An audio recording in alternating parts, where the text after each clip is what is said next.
Ayu sudah di. Nggih, sudah. Baik, sebelumnya apakah suara saya sudah terdengar ya? Nggih, sampun, sampun. Baik, Om Swastiastu. Assalamualaikum warahmatullahi wabarakatuh. Salam sejahtera untuk kita semua. Shalom, Namo Buddhaya, salam harmoni. Selamat pagi, saya ucapkan kepada yang terhormat Koprodi PDIA Undiksa, Bapak Profesor Dr. Ananta Wikrama Tunggaatmaja SEAK MSI. Yang saya hormati narasumber pada pagi hari ini, Bapak Aloysius Harimukti SEM SAK PhD.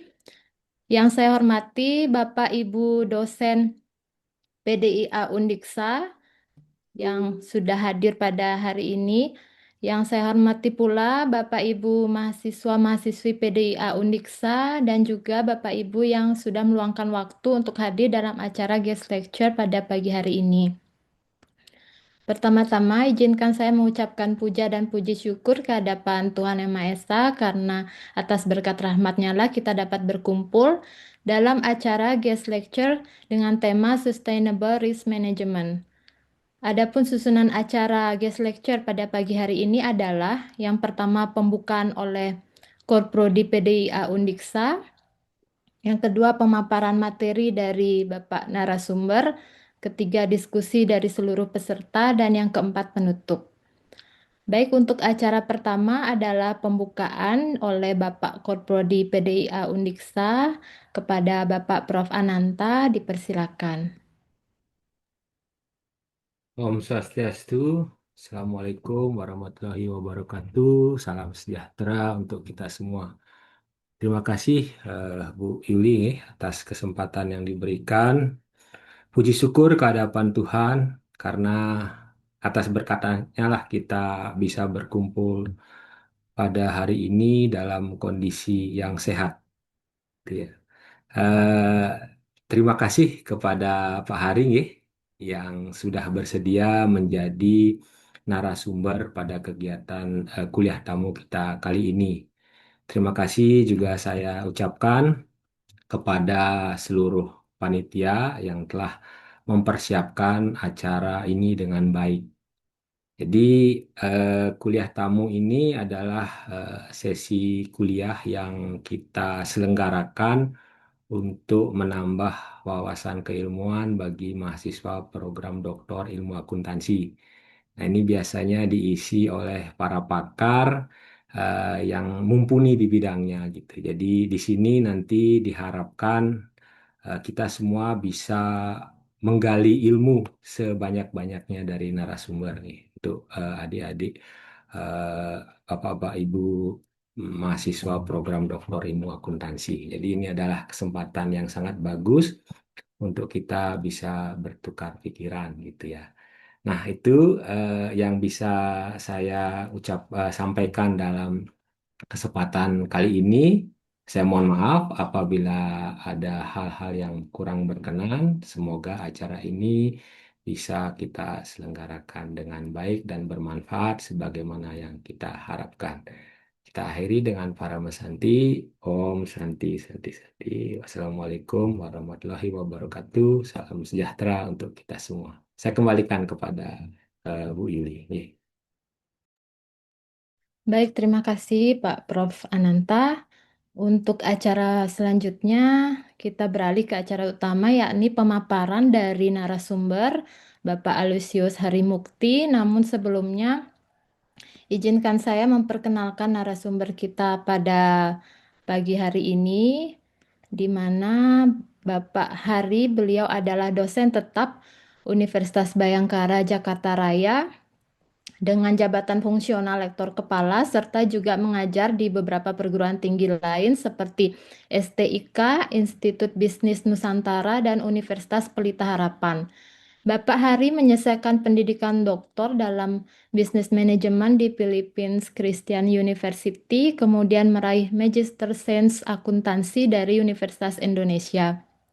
Beliau juga memiliki gelar akuntansi dari Universitas Widya Tama dan sarjana hukum dari Universitas Trisakti. Selain aktivitas akademik, beliau juga aktif sebagai asesor Lamemba, dan anggota Komite Audit PT Turbo Daya Mekanika. Baik, demikian sekilas profil singkat narasumber kita.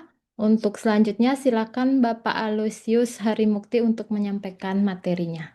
Terima kasih. Baik, terima kasih. Selamat pagi, Prof. Izin, Prof. Saya ambil alih sebentar layarnya.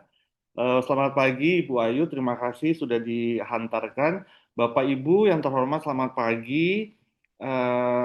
Ini adalah sesi sharing Bapak Ibu dengan teman-teman dari program doktoral ilmu akuntansi Undiksa. Nah, jadi Pak Agus juga terima kasih Pak sudah membantu kemarin untuk teknis persiapan ini. Terima kasih Pak Agus. Bapak Ibu izin saya masuk ke materi.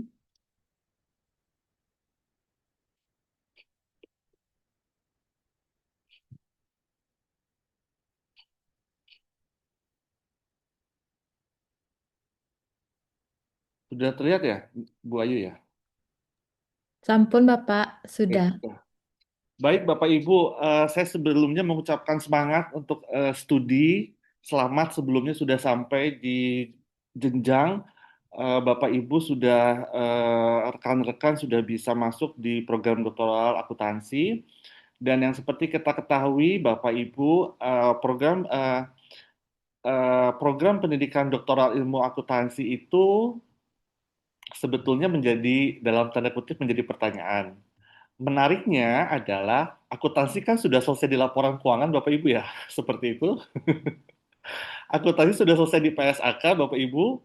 Kemudian ada studi S2 Maksi ataupun saya kebetulan dari sains akuntansi dan kemudian kalau di UI itu sama kami juga punya program doktoral ilmu akuntansi. Nah, memang saya S3-nya agak berpindah sedikit, Bapak Ibu, tidak terlalu align dengan akuntansi, karena saya kemarin sempat bingung juga, S2 akuntansi sudah cukup filosofikal, saya pikir, kemudian dilanjutkan ke S3, yang saya pikir ternyata, Bapak Ibu, memang kita membutuhkan suatu pendekatan ataupun suatu humble keilmuan ya. Karena apa, Bapak Ibu, ilmu akuntansi murni sendiri itu untuk menjadi disertasi rasanya eh, akan berdampak apabila kita bisa kombinasikan dengan eh, rumpun ataupun keilmuan lainnya. Nah, kebetulan Bapak Ibu kepakaran saya sesuai dengan Jafung saya itu adalah di manajemen risiko keuangan Bapak Ibu. Jadi saya mengambil sedikit agak berpindah dari akuntansi keluar haluan untuk masuk ke manajemen risiko keuangan karena menurut saya lebih lebih dinamis seperti itu ya. Tapi ini persepsi Bapak Ibu. Nah, sehingga hari ini terima kasih Bapak Ibu kita boleh sharing sedikit saja. Saya mau menawarkan Bapak Ibu sebetulnya seperti jualan saya. Jualan mau menawarkan salah satu variabel ataupun salah satu em, teori yang kita bisa kombinasikan kalau nanti memang kuantitatif Bapak Ibu untuk disertasinya ataupun pakai mixed method silakan. Yang saya tawarkan itu adalah konsep manajemen resiko.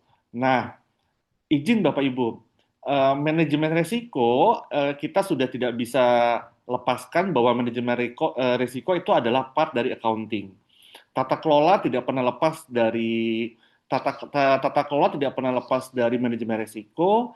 Kemudian aspek environmental social governance juga ESG. Kalau Bapak Ibu tertarik dengan topik itu juga di dalamnya ada risk management. Kemudian aspek keseluruhan dari pengelolaan perusahaan tidak pernah lepas dari aspek manajemen risiko.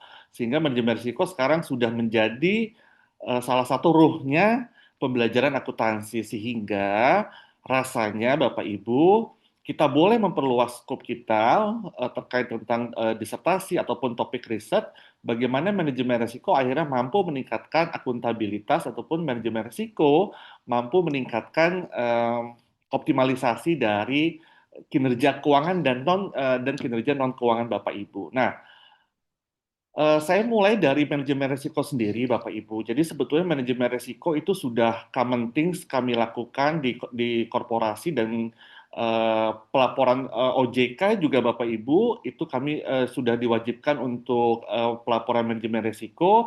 Kemudian aspek tata kelola bahwa direksi dan komisaris itu wajib memiliki sertifikat manajemen risiko. Jadi saya pikir keterkaitan akuntansi dan manajemen risiko tidak pernah bisa lepas Bapak Ibu, karena bagaimanapun bicara akuntansi maka akan ada pengelolaan risiko keuangan. Nah, itu manajemen risiko secara umum Bapak Ibu yang saya tidak akan bahas lebih lanjut lagi. Manajemen risiko yang menjadi eh, hal yang sudah wajib kita laporkan, wajib kita sampaikan kepada OJK di dalam rangka pelaporan kita. Nah, saya izin Bapak Ibu terkait tentang pengembangan dari manajemen risiko.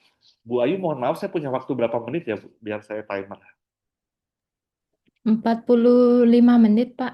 Baik, saya bikin 3 jam ya Bu Ayu ya. Nggih, Pak, silakan. Baik, 45 menit, siap. Nah, Bapak Ibu, saya sangat mengharapkan sekali Bapak Ibu, karena kalau kita bikin tugas akhir Bapak Ibu, tesis ataupun disertasi, rasanya kita membutuhkan irisan ilmu lain. Hampir saya nanti silakan kalau Bapak Ibu mau menyampaikan, hampir tidak ada murni pembelajaran akuntansi saya bilang yang menjadi disertasi. Pasti akan ada irisannya dengan psikologi. Kalau kita bicara budgeting anggaran, bicara apa budgetary slack, pasti kaitannya dengan psikologi di level di level disertasi Bapak Ibu ya, bukan di level tesis. Nanti kemudian kita harus mempelajari beberapa teori psikologis terkait tentang budgetary slack. Kemudian kalau kita mau kaitkan akuntansi paling sering dikaitkan dengan pasar modal Bapak Ibu. Jadinya AKPM, akuntansi pasar modal. Kalau tadi bicara Akmen. Nah, pasar modal sebetulnya ya mau dibilang akuntansi silakan Bapak Ibu, tapi sebetulnya kan pasar modal dia punya keilmuannya sendiri. Nah, jadi sebetulnya hampir apa Bapak Ibu kita diajak sebetulnya untuk bisa mengelainkan kompetensi ataupun keilmuan lain untuk bisa masuk ke dalam proses penyusunan disertasi Bapak Ibu. Nah, manajemen risiko Bapak Ibu bisa kita gunakan karena manajemen risiko dia punya kerangka tata kelola. Nah, jadi mungkin kita kalaupun nanti Bapak Ibu mau menggunakan manajemen risiko eh, sebagai payung utamanya adalah tata kelola. Ya, nah terlepas dari manajemen risiko itu Bapak Ibu, saya ingin menawarkan apa yang namanya sustainable risk management.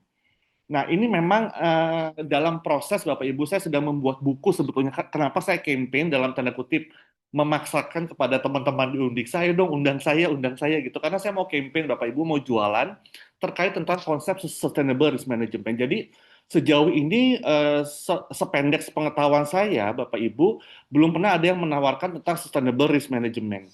Nah, kita sudah dengar Bapak Ibu bahwa konsep sustainable itu adalah konsep yang tidak pernah bisa lepas.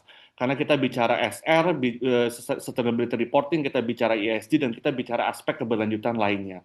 Nah, yang dilupakan adalah risk management itu ternyata juga membutuhkan aspek keberlanjutan. Tapi saat ini Bapak Ibu izin, risk management masih disibukkan dengan financial risk management saja.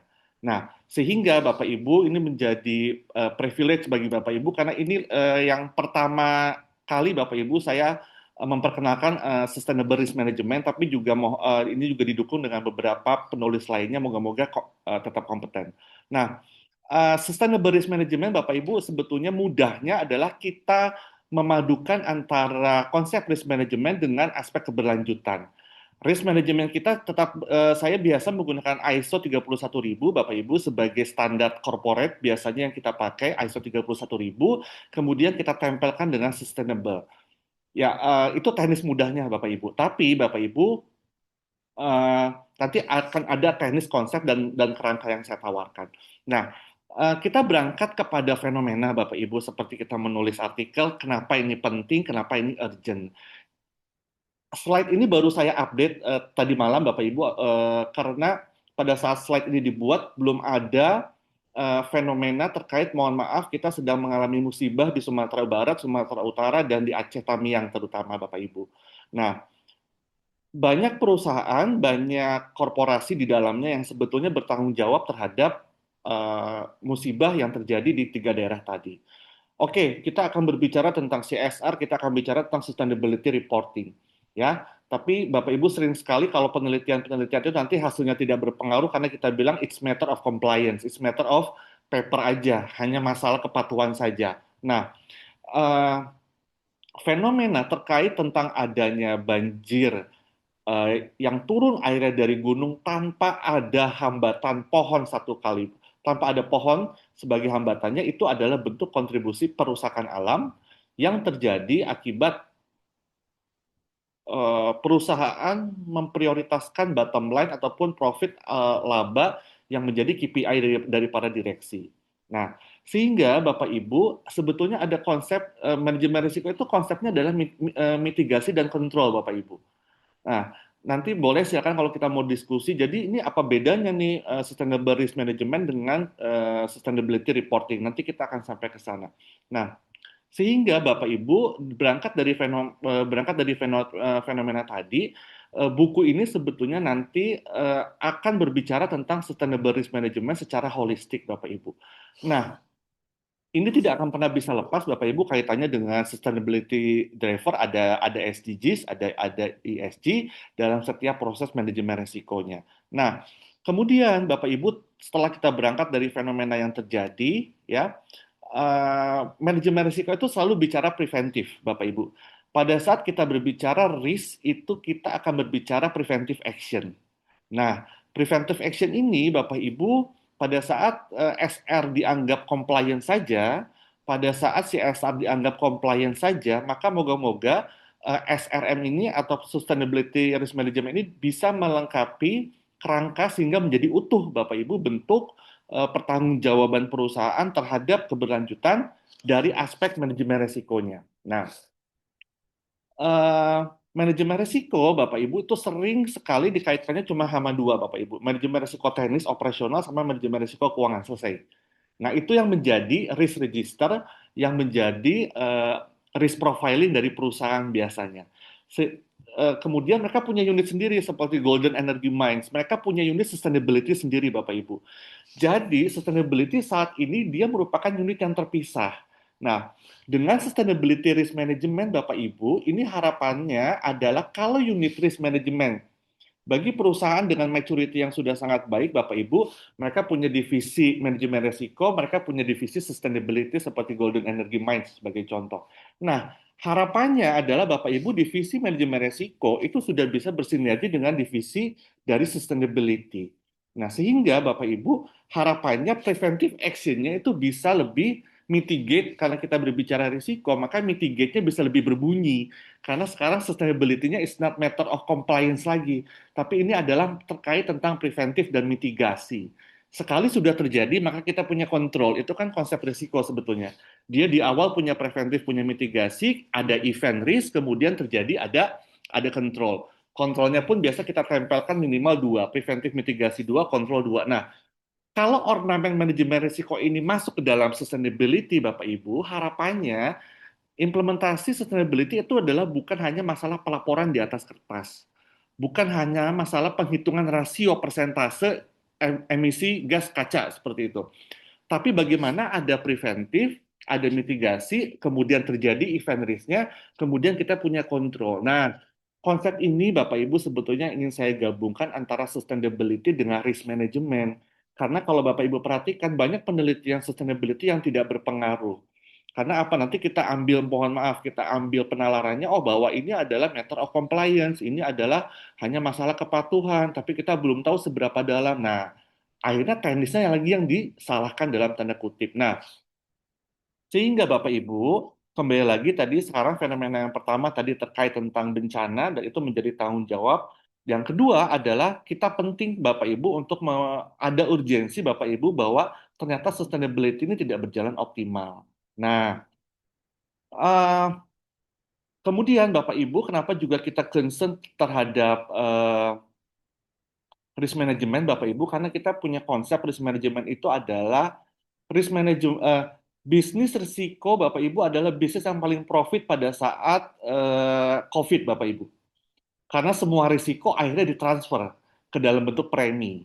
Nah, jadi sehingga kita bisa melihat bahwa risiko itu adalah bisnis untuk volatility, untuk mereduce volatility. Nah, Kalau misalkan konsep volatility tadi ternyata bisa di-reduce dengan adanya manajemen resiko keberlanjutan, maka harapannya Bapak Ibu kita bisa memiliki sustainable yang lebih fundamental lagi karena sekarang sudah satu langkah di belakang kita punya mitigasi dan preventif. Nah, ini untuk mengantisipasi adanya unprecedented dari volatility Bapak Ibu. Karena kita paham Bapak Ibu bahwa organisasi kita sangat menghindari sekali adanya volatilitas yang terlalu dinamik karena kita tidak siap dengan resource yang harus kita korbankan untuk menghadapi volatilitas tadi. Karena pasti biaya dalam tanda kutip biaya memadamkan itu akan lebih mahal Bapak Ibu daripada biaya preventif. Nah, cuma sekarang tinggal kulturnya adalah apakah kita mau expand something untuk sesuatu yang belum terjadi. Nah, selama terukur nggak ada masalah Bapak Ibu. Nah, kemudian Bapak Ibu kembali lagi Bapak Ibu, karena kita bicara risk management, jadi saya tetap membutuhkan kerangka penting Bapak Ibu yang kita pakai biasa ada KOSO Bapak Ibu 2019 terkait tentang risk, kemudian jadi KOSO ikut-ikutan buat Bapak Ibu. Setelah KOSO kita familiar dengan dengan dengan kubusnya. Sekarang KOSO juga per 2019 dia sudah membuat KOSO untuk risk management. Tapi saya menggunakan saya menggunakan ISO 31000 Bapak Ibu karena dia elemennya lebih baru lagi dibandingkan dengan KOSO.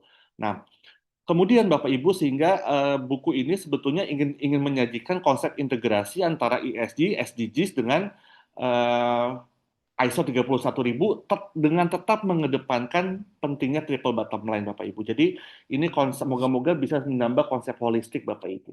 Nah, eh, ini juga kita juga punya concern Bapak Ibu ya sebagai peneliti, sebagai mahasiswa S3 Bapak Ibu kita punya concern bahwa kita juga bisa bridging the gap. Artinya Bapak Ibu bahwa kita tidak hanya berhenti di pemaparan teori, kita juga harapannya dari penelitian ataupun dari jurnal Bapak Ibu hasilkan, harapannya kita bisa bisa membridging antara praktisi kebutuhan praktisi dengan apa yang kita teliti. Nah, harapannya itu. Jadi harapan dari buku ini tentunya Bapak Ibu dapat mengisi celah Bapak Ibu terkait tentang penerapan sustainability yang masih belum optimal, Bapak Ibu, yang masih belum optimal karena kembali lagi bahwa semua dipandang itu adalah sebuah kepatuhan compliance terhadap regulasi. Tapi tataran implementasinya menjadi teknisnya menjadi kurang optimal, Bapak Ibu, karena sustainability dia berjalan sendiri seperti itu. Nah, kemudian Bapak Ibu nanti mungkin saya tidak terlalu materi nanti akan saya sampaikan Bapak Ibu. Nah, eh, dua, Bapak Ibu, konsep manajemen risiko yang kita tidak boleh lupakan, Bapak Ibu, ya kita berbicara probability dan impact. Nah, jadi kalau ditanyakan, so Pak, apa bedanya SR dengan ataupun ESG dengan manajemen risiko? Di dalam keberlanjutannya sustainability GRI misalkan seperti itu, maka Bapak Ibu itu adalah komponen indikatornya. Kemudian, Bapak Ibu, kita kaitkan dengan konsep probability dan impact, karena risiko itu selalu terukur, Bapak Ibu, dalam kuantitatif. Risiko hampir sulit kalau diterjemahkan dalam kualitatif, karena risiko itu bicara keterukuran. Nah, keterukurannya biasanya kita menggunakan probability, likelihood dikalikan dengan impact. Impact kita menggunakan rupiah teknisnya. Harus bisa diukur dengan rupiah. Nah, rupiah dikali dengan impact, Bapak Ibu, harapannya adalah kita bisa punya early warning system yang lebih baik dan optimal dalam konteks sustainability. Nah, memang sustainability tidak hanya bicara kerusakan alam, Bapak Ibu, ada 17 aspek SDGs lainnya yang harapannya bahwa ini bisa dikomprehenkan ke dalam ataupun menjadi prioritas, ada beberapa SDGs prioritas yang menjadi pemikiran di level strategis, Bapak Ibu. Nah, jadi ini harapan dari penyatuan konsep risk management dengan sustainability, Bapak Ibu, bahwa dari sekian banyak SDGs, Bapak Ibu, harapannya kita sudah punya early warning di awal. Nah, SR tidak berbicara early warning, Bapak Ibu. SR tidak bicara early warning, karena early warningnya tidak terukur. Tapi risk management bisa bicara early warning. secara teknis karena dia punya keterukuran apa probability dan impact. Nah, ini sebetulnya yang membedakan Bapak Ibu bagaimana SR itu lebih kepada regulasi, lebih kepada indikator yang harus diungkapkan, yang kemudian juga dipenuhi beberapa indikator tadi, tapi kita lengkapi dengan early warning system berupa probability dikali dengan impact. Nah, sehingga early warning systemnya bisa lebih berjalan, Bapak Ibu. Nah, risk management harapannya bisa punya alert dari awal, Bapak Ibu. Memang tugas korporasi menjadi semakin berat, menjadi semakin banyak, tapi saya pikir dinamisnya dunia korporasi itu sangat perlu diantisipasi, Bapak Ibu. Seperti itu. Nah, eh, kemudian, nah ini mungkin Bapak Ibu, saya mau langsung ke teknis saja. Oke, ini bicara SDGs, Bapak Ibu pasti sudah paham dari sekian banyak aspek. Nanti tinggal di tailor dengan industri Bapak Ibu. Nah, risk management yang kita pahami Bapak Ibu ya, mengalami evolusi. Dulu hanya risiko, kemudian risiko di korporasi itu dibangun secara terpisah sehingga silo dia belum terintegrasi, sekarang menjadi manajemen risiko terintegrasi. Sorry, mohon maaf, sebelumnya enterprise risk management Bapak Ibu. Kemudian dari IRM menjadi manajemen risiko terintegrasi, Bapak Ibu. Nah, sekarang dia sudah lebih enhance lagi, Bapak Ibu. Sekarang bicara manajemen risiko yang saya tawarkan adalah manajemen risiko keberlanjutan. Nah, ISO 31000, Bapak Ibu, dia hanya fokus pada manajemen risiko konsep secara umum. Nah, eh, kan senangnya di Indonesia kita mengkombinasikan regulasi Bapak Ibu ya. Jadi saya ikut-ikutan mengkombinasikan antara ISO 31000 dengan konsep sustainability kita. Nah, tradisional risk management Bapak Ibu kembali lagi saya sampaikan tadi itu biasanya hanya fokus pada manajemen risiko keuangan dan manajemen risiko teknis. Ya, kalau kita bicara mining, kita bicara oil and gas, kita bicara alat berat, maka pasti risiko teknis nomor satu, Bapak Ibu. Risiko teknis nomor satu, risiko keuangan nomor dua, Bapak Ibu. Jadi risiko teknis bicara K3 dan segala macam itu adalah risiko teknis yang biasanya menjadi prioritas dari matriks risiko Bapak Ibu ataupun di risk register uh, risiko. Nah, sustainability Bapak Ibu tuh menjadi bagian terpisah. Jadi sampai sekarang kalau mungkin kalau saya mau menanyakan kembali pertanyaan dari pertanyaan reflektif, risk register manajemen risiko perusahaan itu tidak pernah memasukkan aspek keberlanjutan secara khusus. Karena keberlanjutan dibuat oleh biasanya kalau di kami itu Korsek, Corporate Secretary. Nah, Korsek itu dia bertugas untuk mengcompile semua terkait tentang pelaporan yang memang dikumpulkan dari teknis, dari keuangan dan segala macam dikompil jadi satu buah bundling sustainability reporting. Nah, tapi ini tidak pernah muncul di risk management. Karena risk management pasti akan berbicara manajemen risiko teknis dan manajemen risiko keuangan. Nah, kenapa tidak kita masukkan aspek sustainability ke dalam manajemen risiko? Supaya tadi harapannya bahwa sekarang tidak lagi menjadi silo. Sekarang supaya namanya integrated risk management betul-betul terintegrated ya dengan aspek sustainability. Nah, jadi eh, itu yang masih sering dilupakan Bapak Ibu, bagaimana sustainability dibiarkan berjalan sendiri Bapak Ibu. Nah, ini menariknya Bapak Ibu, kalau di dalam uji variabel Bapak Ibu, X, Y, Y, X Bapak Ibu, dia bisa reverse Bapak Ibu. Jadi ada sustainability risk, impact on organizations, dan bagaimana risk to sustainability, impact by organization Bapak Ibu. Nah, jadi bagaimana kita sekarang dituntut Bapak Ibu, perusahaan itu memberikan dampak terhadap sustainability, dan ternyata sustainability kalau diperlakukan dengan baik Bapak Ibu dalam tanda kutip, dia bisa memberikan dampak balik secara positif terhadap perusahaan, terhadap eksistensi perusahaan Bapak Ibu. Nah, sehingga Bapak Ibu, kalau kita berbicara sustainability risk ataupun risk to sustainability, ini sudah sangat lengkap Bapak Ibu. Bagaimana fundamental ini perlu dibentuk supaya Bapak Ibu impact on organization dan impact by organization itu sudah bisa fulfill dengan adanya sustainability risk. Nah, ini Bapak Ibu from risk to the firm, kemudian risk to the sustainability. Dia punya dual view Bapak Ibu.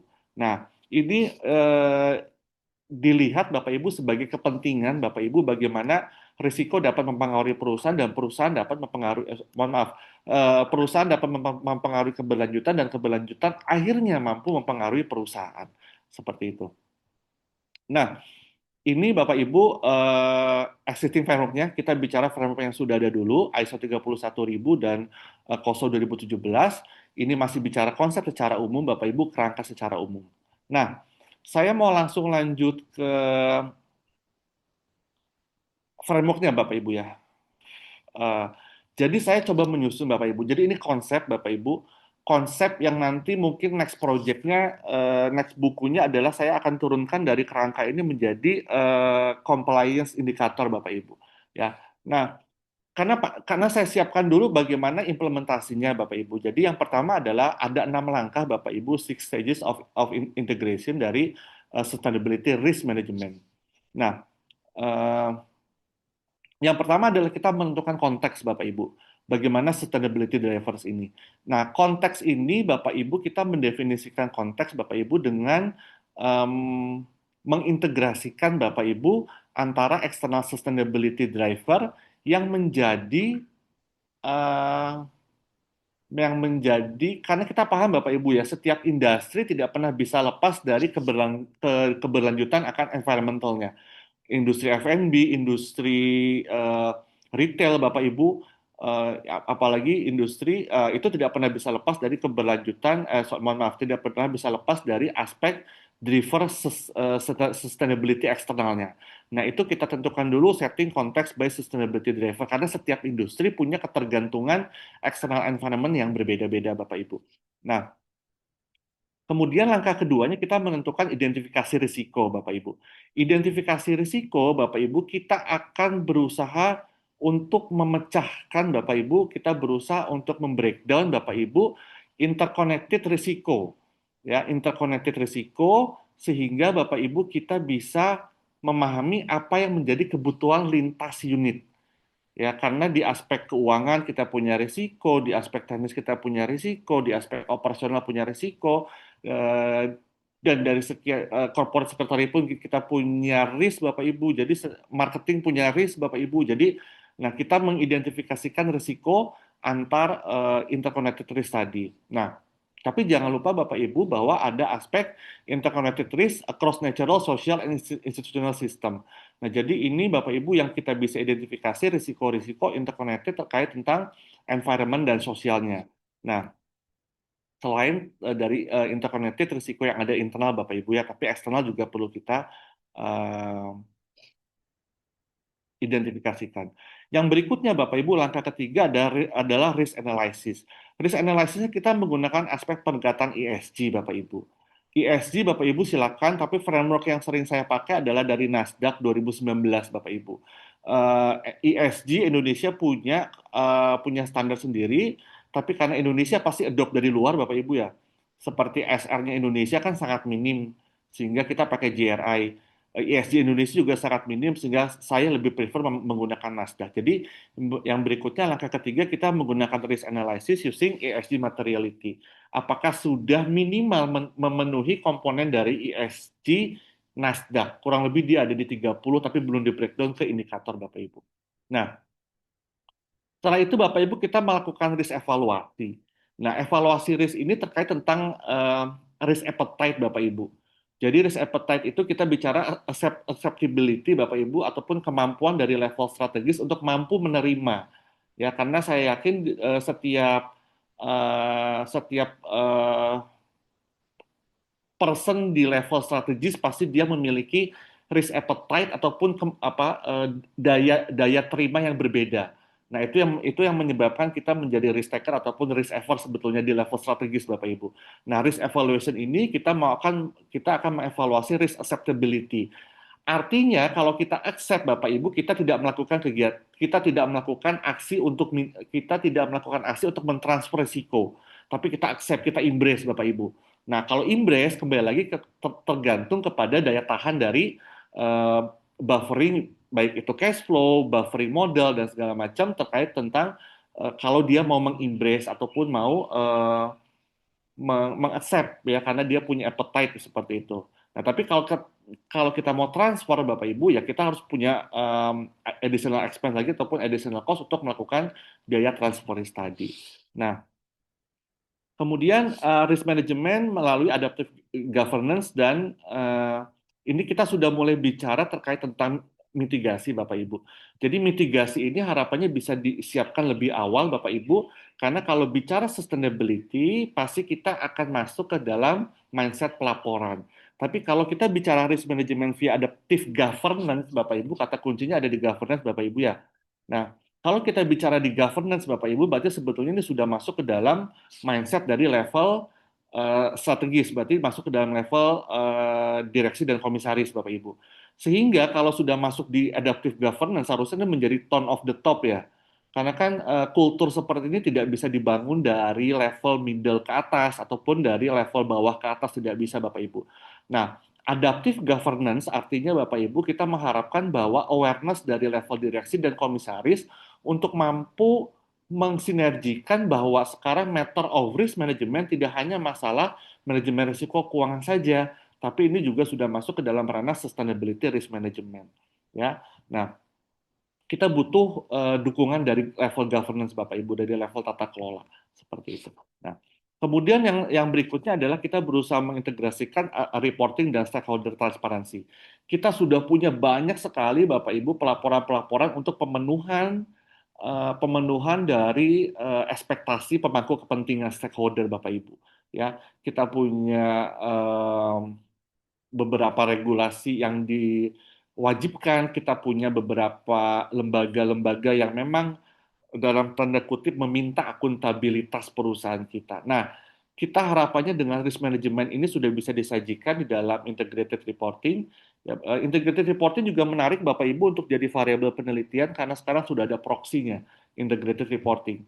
Nah, itu integrated reporting bisa kita masukkan juga aspek manajemen risiko berkelanjutannya. Nah, sehingga Bapak Ibu sekarang kalau kita bicara integrated reporting, Bapak Ibu, integrated reporting sekarang sudah menjadi seluruh ada SR-nya, ada ESG-nya, ada CSR-nya, di dalamnya ada risk manajemennya. Nah, itu kita bicara integrated reporting, Bapak Ibu. Nah, jadi Bapak Ibu saya coba tawarkan ini ada semacam sustainable framework untuk sustainable risk management Bapak Ibu. Dimulai dari context establishment, risk identification, risk analysis, risk evaluation, risk mitigasi sampai dengan integrated reporting. Nah, dari framework ini sudah terlihat Bapak Ibu bahwa ini bukan punyanya sustainability. Ini bukan punyanya GRI. Bapak Ibu, ini beratnya lebih kepada ISO 31000 sebetulnya istilah-istilah ini. Makanya kalau di challenge apakah ini lebih kepada sustainability, apakah ini akan redundancy dengan sustainability? No, saya bilang tidak akan redundancy. Tapi kalau outcome-nya nanti ternyata mampu bersinergi dengan sustainability, itu yang kita harapkan. Tapi di early stages-nya dan di technical-nya akan sangat berbeda dengan implementasi dari unit sustainability. Jadi kita tidak akan bertubrukan Bapak Ibu dalam tanda kutip kita tidak akan bentrok dengan unit sustainability di perusahaan karena sustainability dia berbicara kepatuhan semua indikatornya.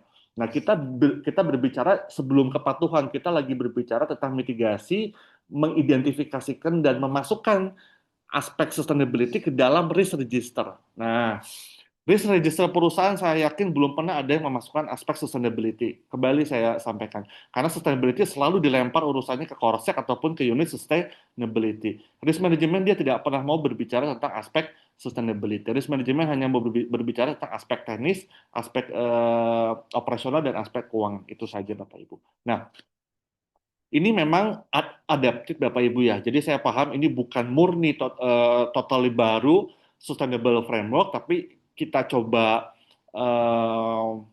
kombinasikan antara kepentingan SDGs, urgensi SDG saat ini, dan praktek manajemen risiko yang sudah kita jalankan Bapak Ibu. Ya, karena kan manajemen risiko sudah kita jalankan dulu mungkin tahun 2010 itu masih hanya masalah pelaporan saja. Kita masih meraba-raba Bapak Ibu bikin kebijakan manual ataupun bikin manual risk ya. Bukan manual risiko teknis Bapak Ibu ya, bukan K3 itu hanya salah satu aspek. Kita bikin manual risk. Itu masih meraba-raba. Kemudian sekarang di level OJK minta bahwa komite sekarang nggak bisa komite audit aja Bapak Ibu, komite pemantau risiko, risk oversight committee. Karena sekarang risk oversight committee punya tandemannya adalah unit risiko di bawah direksi. Nah, jadi kalau di bawah komisaris kita punya risk oversight, di bawah direksi kita punya unit risiko. Nah, ini jadi punya tandem. Kan kalau internal audit dia tandemnya dengan komite audit Bapak Ibu, itu tandemnya. Nah, jadi sekarang sebetulnya kebutuhan manajemen risiko, praktek manajemen risiko, mari kita tingkatkan lagi. Saya mengajak manajemen risiko jangan dianggap sebagai sesuatu yang sifatnya belum kejadian gitu kan, nanti aja kalau tunggu kejadian. Nah, kalau sudah kejadian Bapak Ibu, biaya recovery itu akan sangat mahal sekali gitu kan, karena itu akan mengguncang cash flow kita. Nah, itu yang perusahaan tidak mau. Tapi kalau kita bicara mitigasi dan prevensi, maka kita punya alokasi buffering di awal untuk bisa kalau sampai terjadi risk eventnya kita sudah punya pertahanan dari cash flow kita sehingga tidak shaky cash flow kita Bapak Ibu. Kalau kita kena hit. Nah, tapi kalau kita tunggu kejadian dulu ya, maka harapan dari konsep ini Bapak Ibu sebetulnya adalah yuk mari kita sadari bahwa sustainability ini harus kita mitigasi dari awal, sustainability harus kita masukkan pertanyaan teknisnya bagaimana cara memitigasi, bikin risk register sustainability. Nah, itu saja dulu. Nah, kalau sudah punya risk register eh, tentang sustainability, maka kita akan memperhitungkan probability dan impact. Jadi awareness-nya makin kuat lagi Bapak Ibu seperti itu. Oke, nah sekarang kita bicara Bapak Ibu terkait tentang implementation roadmap. Jadi memang ini membutuhkan fase adjustment Bapak Ibu, fase penyesuaian bagaimana memasukkan aspek-aspek sustainability ke dalam risk register perusahaan Bapak Ibu.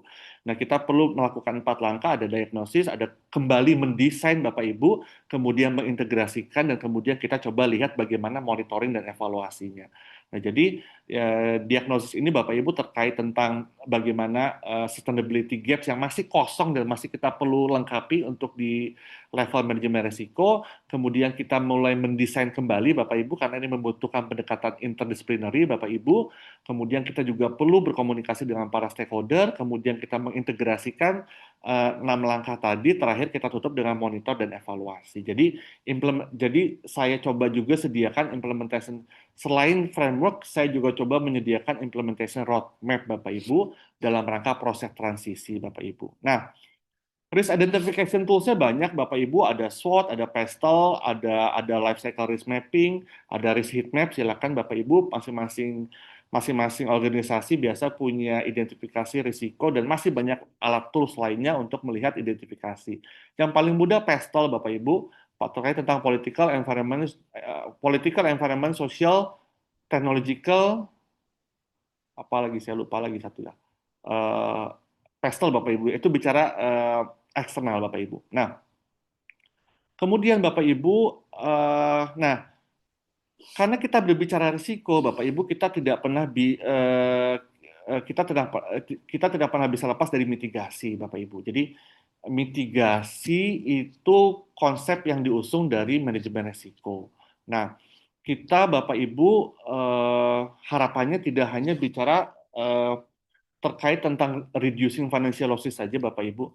Karena kita paham bahwa perusahaan itu tidak hanya diukur by financial measurement tapi juga by non financial measurement. Dan melihat profil dari investor kita itu tidak ada mohon maaf, profil investor kita itu tidak semua di sophisticated investor Bapak Ibu. Kita masih punya banyak naif investor juga ya. Trader-trader naif Bapak Ibu ya seperti itu. Nah, tapi kita juga tidak mau bahwa pasar modal kita hanya didominasi oleh naif investor. Kita juga selalu berusaha untuk mengenhance laporan kita supaya kita bisa masuk ke sophisticated investor supaya Bapak Ibu eh, barang yang dijual di dalam pasar modal itu bukan barang kosongan, bukan bukan gorengan saja yang kemudian harganya bisa naik, tapi betul-betul secara fundamental memang memiliki non financial measurement yang baik. Nah, salah satunya Bapak Ibu dengan mitigasi-mitigasi ini yang harapannya bisa semakin meningkatkan kualitas dari integrated reporting tadi. Ya, pendekatannya bisa proaktif dan reaktif approaches. Kita bisa juga menggunakan green investment ya sebagai salah satu dalam tanda kutip dukungan Bapak Ibu terhadap SDGs ya, terkait misalkan ada green bonds Bapak Ibu seperti itu, dan dukungan dari aspek-aspek lainnya terkait tentang teknis seperti waste elimination dan value regeneration Bapak Ibu. Nah, kemudian Bapak Ibu mungkin 5 sampai 9 menit lagi. eh, Nah, kita bicara risk culture, Bapak Ibu, kembali lagi bahwa budaya ini, budaya risiko itu bukan budaya yang hanya bisa dipelajari. Ya, seperti kita mempelajari tata kelola, rasanya kita sudah di luar kepala, Bapak Ibu bicara tata kelola, tapi once terjadi perusahaan kena hit something, maka yang akan dipertanyakan adalah fungsi tata kelolanya kemana. Nah, itu Bapak Ibu yang kita pada saat sudah bisa menjabarkan tata kelola secara baik, bisa membuat penelitiannya, tapi di dalam tataran praktis sampai dengan tahun ini, maka praktek tata kelola banyak yang tidak optimal. Nah, sama Bapak Ibu dengan budaya, mohon maaf, sama dengan risiko. Risiko itu adalah budaya, Bapak Ibu. Nah, ini butuh tone of the top tadi yang saya sampaikan. Kita butuh arahan, kita butuh role model dari level direksi dan komisaris sebagai level strategis tata kelolanya. Nah, sehingga Bapak Ibu kalau misalkan budaya risikonya belum optimal, ya mungkin kita pernah mendengar KPI risk base Bapak Ibu. KPI risk base itu 4 tahun lalu sudah banyak digunakan oleh perusahaan di Indonesia karena sekarang kalau KPI-nya tidak risk base maka volatilitas dari profitnya akan sangat tinggi sekali. Jadi bisa naik turun karena KPI-nya tidak dikunci dengan berbasis basis risiko. Nah, sekarang dengan adanya KPI risk base 4 tahun lalu dari hasil budaya risk awareness maka sudah ada KPI risk base. Nah, kenapa kita tidak kembangkan lagi untuk aspek keberlanjutan seperti itu? Nah, ya ini ada beberapa monitoring dan reporting Bapak Ibu. Saya paham sekali bahwa eh, tanggung jawab perusahaan sekarang menjadi semakin eh, luas Bapak Ibu, karena pelaporan ke OJK sekarang menjadi banyak sekali indikator dan regulasinya dan bahkan perusahaan tidak mau pengungkapan minimal Bapak Ibu. Jadi nanti kalau Bapak Ibu siapa yang mengambil variabel terkait tentang voluntary disclosure dan mandatory disclosure, kita perhatikan bahwa pelaporan annual report di Indonesia itu sudah di atas dari mandatory disclosure, bahwa kita sekarang punya kemauan perusahaan untuk mengungkapkan lebih seperti itu. Tata kelola kita nggak pakai hanya POJK tata kelola Bapak Ibu, kita bisa combine dengan OECD, kita bisa combine dengan PUGKI. Nah, mungkin Bapak Ibu juga baru dengar loh PUGKI, Pedoman Umum Governance Corporate Indonesia. Nah, jadi memang Bapak Ibu kesannya banyak overlapping ya. Jadi saya mau cerita dikit tentang PUGKI Bapak Ibu. Ini kalau Bapak Ibu boleh searching, itu adalah framework tata kelola juga Bapak Ibu di bawah Menko saya kalau nggak salah, ya di bawah Pak Mardiasmo saya kalau nggak salah. Nah, mereka punya PUGKI Bapak Ibu, Pedoman Umum Governance Corporate Indonesia. Lah kita punya POJK Bapak Ibu tata kelola, kita punya OECD, kita punya apa lagi. Jadi sebetulnya banyak Bapak Ibu framework tata kelola sehingga mohon maaf indikator requirement tata kelola. Nah, kita itu sudah di atas karena kita udah punya banyak standar yang diimplementasikan untuk di annual report kita seperti itu. Nah, ada barriers Bapak Ibu tentunya, ini namanya juga ini baru konsep per tahun ini, Bapak Ibu banyak barriers, Bapak Ibu implementasi manajemen risiko sendiri aja kita masih tertatih-tatih Bapak Ibu, tapi saya sudah coba untuk tidak mau berhenti di manajemen risiko itu saja Bapak Ibu, karena di beberapa perusahaan seperti KAI, perusahaan yang dengan risiko cukup tinggi hazardnya Bapak Ibu ya, manajemen risikonya udah cukup baik. KAI, ASDP, seperti itu Bapak Ibu, tapi mereka lebih kepada risiko teknis dan operasional. Nah, jadi kenapa kita tidak mengenhance terkait tentang manajemen risikonya masuk ke dalam aspek sustainability. Nah, kita bicara barriers Bapak Ibu, ada organizational resistance dan silos, ya bagaimana resistensi selalu menjadi permasalahan. Kemudian ada short termings Bapak Ibu, ini bagaimana mindset di level strategis Bapak Ibu ya. Karena mungkin pengangkatan direksi cuma 1 sampai dengan 3 tahun sehingga mereka mindsetnya biasanya jangka pendek.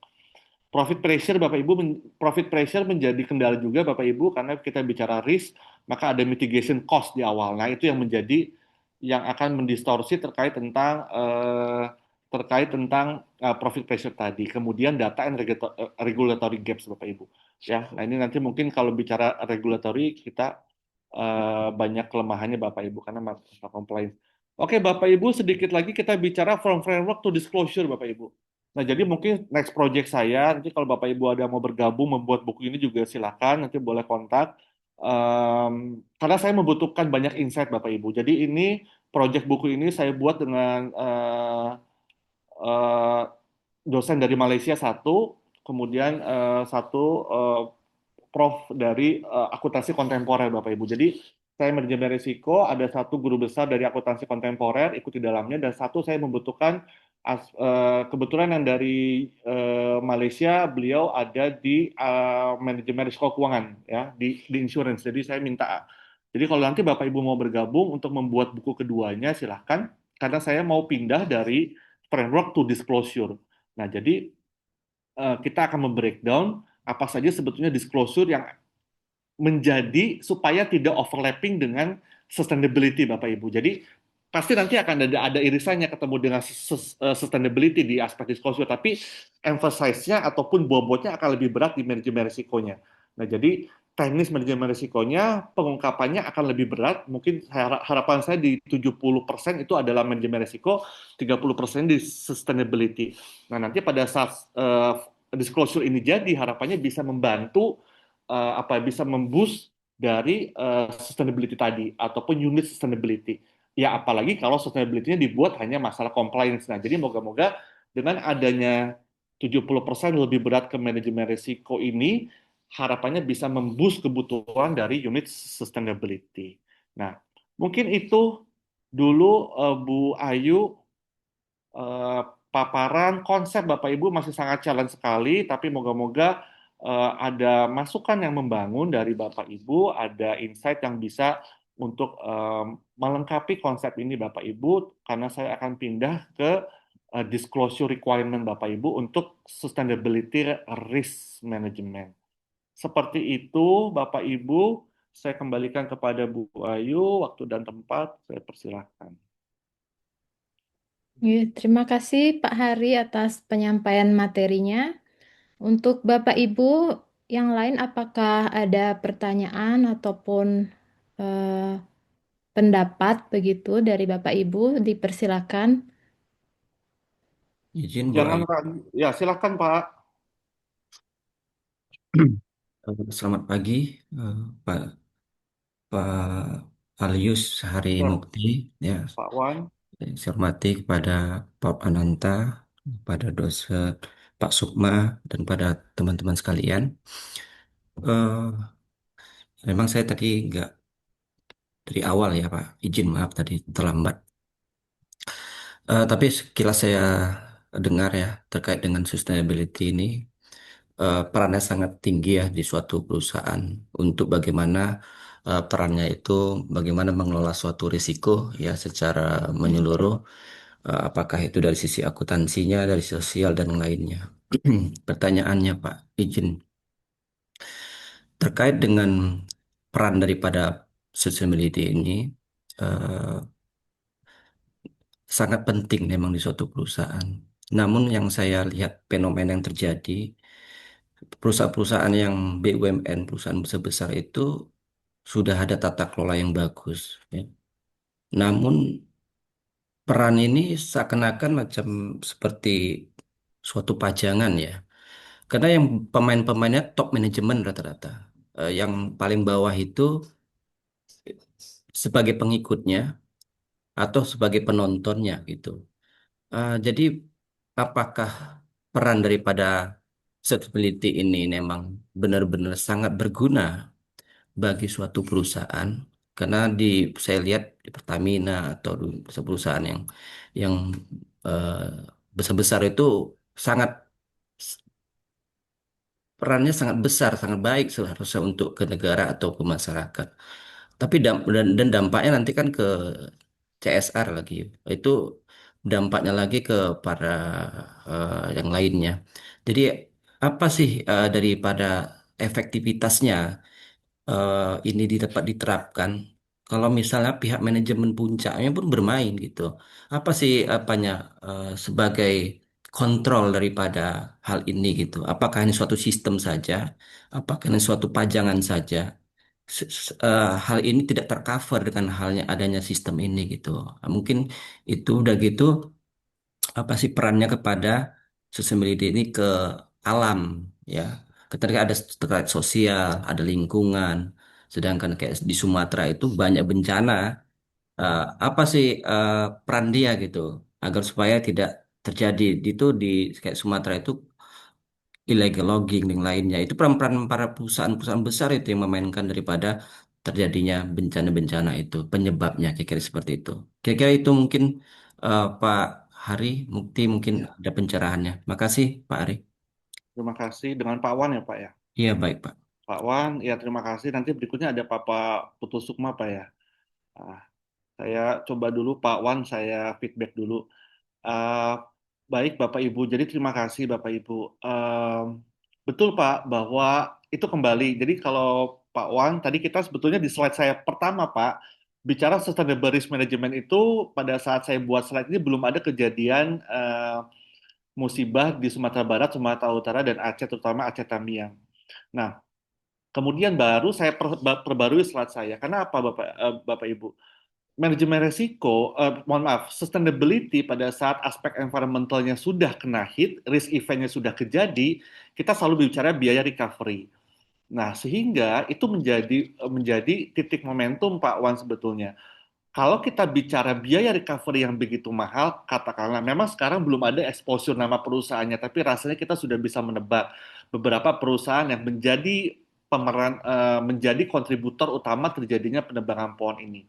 Ya, nah ada beberapa industri lah saya yakin yang memang bertanggung jawab sebetulnya terkait tentang ini. Nah, biaya recovery dan sedihnya saya Pak Wan, ini dijadikan musibah nasional sekarang. Jadi karena daerah tidak mampu untuk memberikan penanganan yang terbaik dan optimal, maka dilimpahkan menjadi bencana nasional.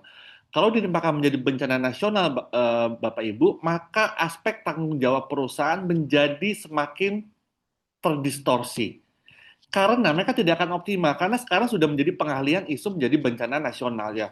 Kalau udah jadi bencana nasional, ngapain perusahaan mesti turun tangan? Nah, itu poin pertama Pak. Kenapa kita urgent Pak untuk memasukkan aspek sustainability risk management ataupun manajemen risiko berkelanjutan. Karena kita selalu bicara risk event dulu terjadi, biaya recovery keluar, kemudian cash flow perusahaan jadi terganggu. Nah, kalau kita bicara BUMN, Pak, mungkin terlepas dari aroma politisnya, Bapak Ibu ya. Memang betul, Bapak Ibu. Menurut saya sih, memang exposure-nya banyak di BUMN. Tapi menurut saya juga banyak perusahaan korporasi swasta yang BUMN-nya juga, ya, mohon maaf, yang tata kelolanya juga kembali yang tadi saya sampaikan. Selalu Pak Wan, ini hanya matter of compliance. Nah, sedihnya Pak Wan, kenapa makanya kita dorong dengan manajemen resiko. Nah, kalau kita bicara, Pak Wan bilang tadi, oh ini hanya pajangan saja, ini hanya strategis. Betul Pak Wan, betul. Saya banyak sekali melihat fenomena bahwa OJK minta pelaporan tata kelolanya seperti apa, silakan dibuat saja pelaporan narasinya.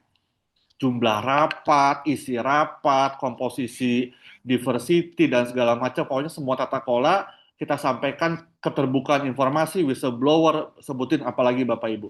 Nah, itu semua bisa dipenuhi dalam sebuah laporan Bapak Ibu. Nah, kalau kita bicara manajemen risiko, itu lepas Bapak Ibu ya bicara yang tadi dalam tanda kutip pajangan tadi. Betul Pak. Nah, tapi kalau kita bicara manajemen risiko Pak, akhirnya kita punya tindakan mitigasi dan kontrol. Nah, mitigasi dan kontrol ini yang sekarang sudah masuk ke dalam, harapan saya udah bisa masuk ke dalam sistem risk registernya unit risiko.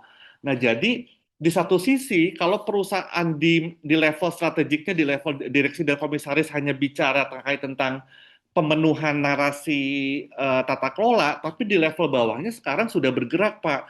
Sudah bergerak terkait tentang mitigasi dan kontrol dari manajemen risiko tadi. Nah, ini saya harap bisa mengkombinasi, Pak, bisa ngisi gap, Pak. Ngisi gap dari sekedar hanya budaya pelaporan menjadi teknis yang bisa mendorong kekosongan tadi. Nah, ini harapan karena kalau mencari jalan keluar terbaik saya pikir agak sulit ya Pak di level mohon maaf di sektor BUMN saya pikir butuh reformasi total saya pikir tapi kita mau mengupayakan dari apa yang kita bisa dulu lah. Nah, Nah, seringkali Pak, pelaporan tata kelola itu betul hanya tumpukan kertas Pak. Bahkan kalau ada jargon kita bilang masukin lembaran kosong ke laporan ke OJK juga nggak akan ditegur sama OJK. Karena saking dia nggak pernah bacanya Pak gitu loh. Dia udah bikin lagi regulasi lagi, udah bikin kita diundang lagi untuk regulasi lagi gitu kan. Sehingga kita masukin lembaran kosong aja OJK nggak akan negur Pak, nggak akan tahu dia. Nah, betul Pak. Karena itu dia ya. Nah, sekarang tinggal Pak, oke lah terlepas dari itu, nah, kita apa yang mau kita lakukan? Nah, harapan saya, Pak, karena mindset risiko itu kan kita bicara teknis kuantitatif probability impact, Pak. Itu aja, Pak. Nah, kalau itu sudah bisa dijalankan di level bawah, harapan saya bisa mengisi kekosongan yang ada di level pelaporan, Pak. Nah, jadi kalaupun nanti kita kena hit something, kita kena hit sesuatu, kita damage-nya nggak terlalu ini, Pak, gitu. Karena kita udah punya sekalipun mitigasinya lepas, mitigasinya kejadian, kita masih punya kontrol, Pak. Nah, jadi itulah kehati-hatiannya manajemen risiko tuh seperti itu. Nah, kalau sustainability-nya sekarang cuma berjalan sendiri, Pak, wah dia asik sendiri nih, Pak, bikin rasio-rasio yang harus dimasukkan supaya ada di bawah threshold dari GRI, misalkan eh, glass house emisi dan segala macam, waste energy, mix energy gitu-gitulah segala macam. Nah, dia asik sendiri, Pak. Nah, harapan saya manajemen risiko juga bisa ikutan, Pak. Minimal dia bisa memotret awal nih, kebutuhan risiko apa yang harus kita perhatikan. Nah, itu jadi sebetulnya saya ingin mengawinkan, Pak, di unit risiko sama unit sustainability, Pak. Supaya sustainability juga bisa punya early dan unit risiko, dia juga bisa luas skopnya sekarang masuk ke dalam keberlanjutan. Gitu Pak Wan ceritanya. Nah, tapi kalau untuk BUMN Pak memang agak sulit Pak karena ya budayanya dan kita butuh reformasi yang total saya bilang. Tapi pertanyaannya apa yang bisa kita lakukan kontribusi kita ya terutama nanti Bapak Ibu pada saat membuat disertasi saya menarik Bapak Ibu membuat disertasi itu bukan masalah membuat disertasi yang hebat dan wah Bapak Ibu ya. Pembimbing saya cuma menanyakan begini pada saat disertasi. Kalau saya bawa disertasi Anda 3 bulan ke regulasi, apa yang bisa kita tawarkan? Apa yang bisa kita execute segera? Nah, jadi mohon membuat disertasi pun Bapak Ibu nanti juga ada mindset yang harus kita bangun bahwa membuat disertasi apa yang bisa kita tawarkan immediately 3 sampai dengan 6 bulan ke level regulator supaya mereka punya bisa melihat kontribusi yang bisa kita tawarkan untuk melakukan perubahan dalam jangka waktu dekat seperti itu. Begitu dulu Pak Wan. Terima kasih. Makasih Pak Ari. Berarti Ya, intinya mengkondisikan dulu ya Pak saat ini Pak, mengkondisikan aturan-aturan yang ada, lalu dibuatlah apa namanya, dikerjakan dahulu walaupun mungkin nanti masalah tercover nanti urusannya. Gitu kan kira-kira gitu Pak ya. ya, dan Minimalnya. saya sangat mengencourage di level gini Pak, kalau di level strategik, mohon maaf ya, di level strategik mereka awareness-nya kurang, tone of the top-nya kurang, karena seharusnya di level strategik yang lebih punya call, ya kita di level bawah Pak.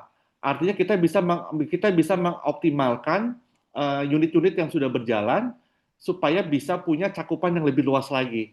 Jadi nanti kalau di level strategiknya kedodoran, kita di bawah jadi nggak goyang Pak, seperti itu aja Pak. Jadi saya masih berharap di level middle ke bawah itu punya awareness juga Pak, gitu seperti itu Pak Wan. Makasih Pak Ari. Ya Pak Wan.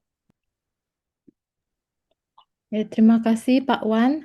Pak Eh, Putu mana tadi yang kedua Tadi Pak? Pak Sukma mungkin terputus. Oh ya, Silakan Pak Banu kalau Pak begitu. Banu. Oke. Iya, terima kasih Bu Ayu atas kesempatannya dan terima kasih Pak Hari atas pemaparannya yang sangat appreciate tadi ya. Nah, eh, izin saya hanya ingin menanyakan di mana sebenarnya posisi daripada risk management ini, Pak. Karena kalau kita tahu bahwa di dalam pengendalian internal itu kan ada penilaian resiko ya, Pak nih. Nah, apakah itu merupakan bagian dari penilaian resiko dan kemudian kita lakukan manajemen termasuk pengelolaan, kemudian evaluasi dan sebagainya, atau merupakan bagian terpisah daripada pengendalian internal itu, Bapak? Terima kasih, Pak Hari. Ya. Terima kasih Pak Banu. Ya betul Pak. Ya sebelumnya gini Pak, kita bicara itu Pak ya. Evolusi dulu internal audit sendiri, asik sendiri nih. Masuk bicara risk based audit. Risk based auditnya masih ditangani sama internal audit. Nah, sekarang perkembangan perusahaan dia udah punya unit risiko. Sekarang kawinnya sudah enak nih Pak, kawinnya antara unit risiko sama internal audit. Jadi risk based auditnya tuh bukan hanya sekedar jargon gitu Pak, karena sekarang risikonya pun sudah unit risiko sudah optimal, udah punya risk registernya bagus, mitigasinya bagus, evaluasinya bagus, reportingnya bagus. Dan kemudian nanti kalau sudah punya mitigasi, kita evaluasi lagi mitigasinya berhasil atau tidak. Nah, jadi risikonya itu benar-benar jalan, Pak. Nah, sekarang risk based audit. Nah, sekarang kalau misalkan ada konsep sustainability risk management, Pak. Nah, ini harapannya, Pak, bisa jadi sekarang sudah ada internal audit, sudah ada risk management, dan kan sekarang perusahaan sudah mulai berkembang punya unit sustainability, Pak. Mereka punya group head sendiri, Pak. Nah, harapannya, Pak, ini bisa melengkapi apa internal audit. Pada saat internal audit dia fokus untuk aspek-aspek internal, Pak, untuk aspek-aspek internal, maka harapannya adalah aspek eksternalnya sekarang sudah bisa dipegang irisan antara sustainability dengan risk management. Jadi center point saya sebetulnya ada di risk management, Pak. Nah, internal audit dia fokus kepada internal, Pak, yang tentunya nanti akan berdampak bisa keluar juga, Pak. Kalau pengelolaan internal dia tidak optimal, deteksi internal dia tidak optimal, maka akan berdampak kepada aspek eksternal tentunya. Nah, jadi center point saya sebetulnya di risk management, Pak. Risk management ini dia harus punya irisan setengah ke internal audit, karena bicara semua sudah punya kawinan risk based audit, dan setengah lagi harapan saya bisa masuk ke sustainability, Pak. Nah, jadi kalau ditanyakan apakah ini terpisah dari internal audit yang risk based audit, betul Pak, terpisah, karena memang ini aspek eksternal ya Pak, aspek eksternal, tapi sebetulnya tidak pernah bisa lepas juga Pak dari pengelolaan internal, karena manajemen risiko juga butuh buffer cash flow internal, Pak. Manajemen risiko butuh ketahanan, butuh resilience dari fundamental keuangan perusahaan. Jadi manajemen risiko memang tidak bisa lepas juga, Pak, dari internal. Jadi kalau internal auditnya juga keteteran, maka risk management pasti nggak akan optimal, Pak. Karena risk management butuh bantalan, Pak. Mereka butuh modal, Pak. Mereka butuh mitigasi itu pakai cost semua, Pak. Nah, kalau pengelolaan internal auditnya keteteran, manajemen risiko nggak akan optimal, Pak. Nah, apalagi bicara sustainability risk management, Pak, makin jauh lagi, Pak. Karena rupanya dari risk management ke internal audit aja masih masih gagap gitu, Pak. Gimana dia mau bicara risk management keluar? Kita kan lagi bicara risk management yang keluar, Pak. Nah, ini risk management ke dalam aja masih masih gagap, Pak, gitu. Nah, jadi mungkin begitu, Pak, positioningnya sudah cukup jelas. Internal audit dia murni di internal. Kita bicara SRM ini adalah bicara aspek keluar, Pak. Tapi keluar ini kita butuh dukungan dana, Pak. Kita butuh dukungan modal, Pak. Itu aja, karena setiap mitigasi dan kontrol akan mendistorsi nilai laba, Pak. Labanya pemegang saham. Nah, jadi outcome-nya keluar, tapi kita butuh bantalan dari dalam. Seperti itu mungkin Pak Banu, Pak. Seperti itu. Ya, izin Pak Ari, berarti resiko itu bisa dimunculkan dari dua sisi kan Pak ya, dari eksternal dan internal. Nah, kemudian internalnya lebih kepada internal audit gitu ya, kemudian eksternalnya di risk based management ini berarti ya Pak. Nah, kemudian siapa yang bertugas kemudian, mohon maaf ini Bapak, jadi untuk memastikan, kemudian melakukan inventarisir terhadap semua resiko-resiko yang muncul baik internal dan eksternal yang kemudian disampaikan kepada ya bukan top level manajemen, di atas top level manajemen dalam rangka untuk pengambilan keputusan, karena kan kita nggak bisa, mohon maaf Pak, kita nggak bisa satu sisi saya lihat aja, kemudian satu sisi saya lihat aja, hanya berdasarkan laporan yang dari masing-masing sisi dan tidak ada yang melakukan melakukan semacam kompilasi atas resiko-resiko yang muncul itu, Pak. Mohon izin, Bapak. Bapak, Ibu izin, semua kompilasi risiko, risk register itu pusatnya ada di unit risiko, Bapak Ibu. Bukan di internal audit. Makanya saya selalu sampaikan, sebetulnya group head unit risk itu bisa dari disiplin ilmu mana saja. Tapi saya juga sangat menyayangkan kalau risikonya dipandang sebagai risiko teknis. Misal, Pak, perusahaan mining, Alnusa. Kemudian kenapa risk registernya isinya risiko teknis semua, K3 semua, Pak. Kematian hazard, bukan gitu, Pak. Risk unit itu adalah kompilasi risiko risk register dari seluruh kita menyebutnya risk owner, Pak.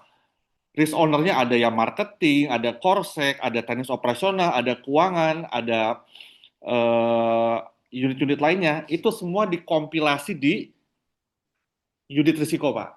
Nah, nanti kita lempar lagi, Pak, kepada risk owner terkait tentang mitigasi dan kontrol. Nah, evaluasi ada di mana? Dikembalikan ke kita. Kita tanya lagi, Pak, Bu, gimana nih Pak kontrolnya kemarin? Efektif atau tidak? Oke, kalau tidak efektif, Bapak punya saran apa nih untuk mengganti kontrol yang ada? Karena kita nggak mungkin terus menghabiskan dana kita untuk biaya kontrol yang itu. Kita harus ganti lagi. Nah, jadi tektokannya Pak unit risiko itu bisa masuk ke semua, Pak. Dia bisa masuk semua, tapi ingat Bapak Ibu, dia bukan risk owner. Makanya dia tidak tahu mitigasi dan kontrol yang baik. Mitigasi dan kontrol yang optimal. Nah, tadi bicara Pak, bicara ini kemudian disampaikan. Nah, ini Pak, makanya Pak Banu dan Bapak Ibu, kenapa unit risiko ini akhirnya muncul? Karena kalau tidak ada unit risiko, Bapak Ibu, semua divisi akan menyampaikan risikonya sendiri-sendiri. Di level direksi, Bapak Ibu, mereka bingung karena akhirnya mereka membagi risiko ini kepada masing-masing. Nah, kalau di unit risiko, dia sudah compiling, Bapak, dan dia sudah punya skala prioritas.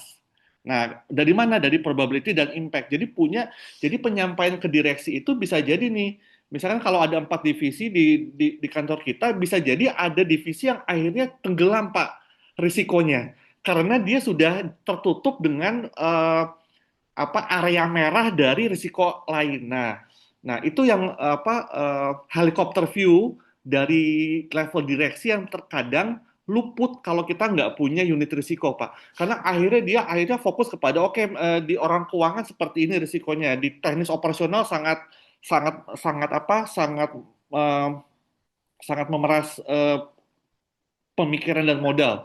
Karena di unit teknis mungkin banyak masalahnya. Jadi kasihan di level strategis Bapak Ibu, di level direksi, karena dia nggak punya helikopter view untuk semua risiko. Nah, konsolidasi risiko Bapak Ibu, nah ini juga jadi berkembang Bapak Ibu ya kemarin, kita baru audit juga, ternyata selain diminta consolidated financial statement, kita diminta consolidated risk Pak. Induk anak,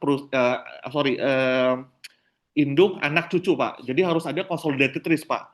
Nah ini juga menarik Pak. Consolidated risk itu kalau di level cucu udah bisa di level, saya ambil contoh Pertamina tadi Pak ya. Pertamina punya anak punya cucu Pak. Nah cucu itu bisa punya risiko. Risiko pada saat ditarik ke induk Pak hilang Pak. Karena sudah nggak ada lagi. Karena risk appetite di Pertamina udah begitu besar Pak. Nah ini tadi kalau Bapak bicara terkait tentang konsolidasi risiko, nah itu salah satu juga Bapak Ibu yang diminta oleh kantor akuntan publik untuk membuat konsolidasi risiko. Nah, seperti itu Pak. Jadi unit risiko menyampaikan kepada level strategis Pak untuk sekarang skala prioritas risiko mana yang mau kita utamakan. Nah, jadi dia tidak lagi parsial Pak. Karena sudah ada unit risiko yang mengkompilasikan dan membuat skala prioritas dalam risk heat map Pak. Seperti itu Pak Banu. Baik, Pak Heri. Terima kasih atas arahannya, Bapak. Terima Ya kasih. Pak. Baik, Pak Putu. Pak Banu, silakan Pak Sukma. Oh ya Pak Sukma. Nggih, nggih. Terima kasih Pak Ari. Mohon maaf tadi ada kendala sinyal Pak Ari. Nggih. Terima kasih atas materinya Pak. Salam sehat selalu Pak Ari. Terima kasih banyak Ya, sudah Pak. berkenan di sangat menarik dengan kebetulan MBT Count untuk ininya kebetulan adalah di Universitas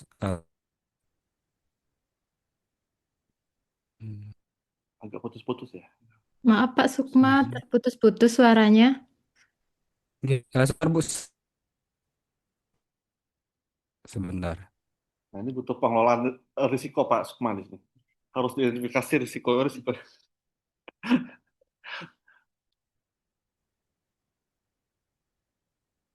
Oke. Mohon maaf Bu Dwi, apa sudah terdengar Bu? Sudah Pak, Sekarang sudah. ya, Oke, mohon maaf Pak Ari. dan terlempar. Padahal udah semangat banget pas ngeliat Pak Sukma dari tadi udah resen terus disalib sama Pak Banu sekarang kelewat lagi. Pak Sukma kembali lagi silakan Pak.